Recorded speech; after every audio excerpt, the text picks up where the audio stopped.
just talk to us about the decisions that have been taken in the last 48 companies to either suspend companies or put them on technical suspension for non-compliance with your financial reporting standards.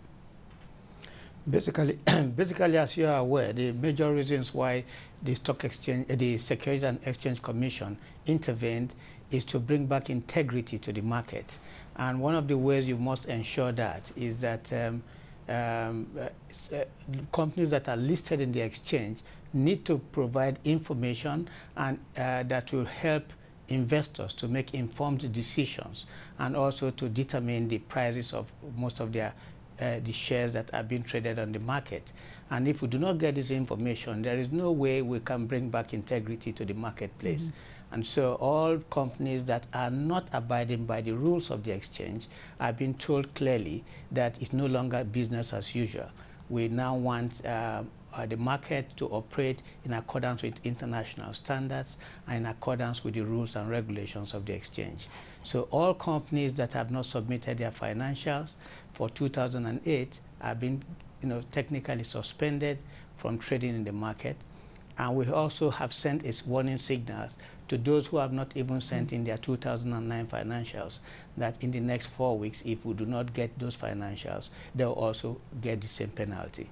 All right. So are there additional punitive measures that you're prepared to take for those who don't comply with the measures you've taken at this stage? Is there an opportunity for them to fix it? Well, if they are given up to 45 days to 60 days, within which, if you do not comply, the process of delisting from the exchange will commence. All right.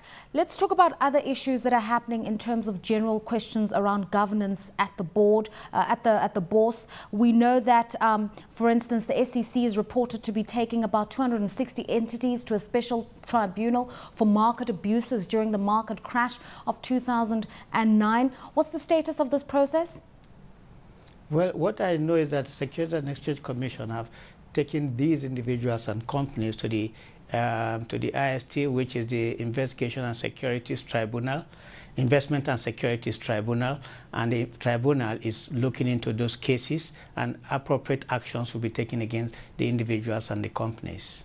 All right. We're also told of other processes, for instance, of litigation involving the former board or council of the NSC. We're also told that because of money flows that weren't accounted for, the bourse is technically insolvent. Can you just comment on that? Is the bourse technically insolvent, and what measures are needed to be taken by you in this interim time to restore financial stability? I can assure you that the exchange is not technically insolvent.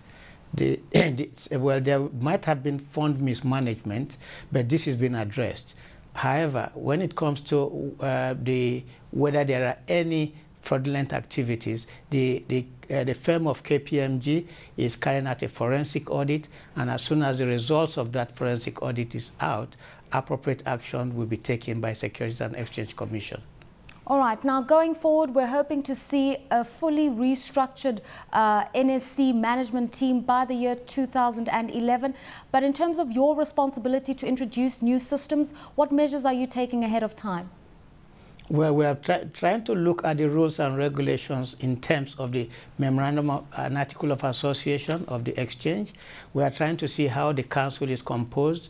We are also in touch with developed exchanges to see what methodology are used and the criteria that are used in determining those who have to serve on the councils of the various exchanges, and trying to see that we adopt same methodologies and rules and regulations in determining the future council that will be running the exchange. All right, I wish you well, and thank you very much for giving us part of your time for the day, Mr.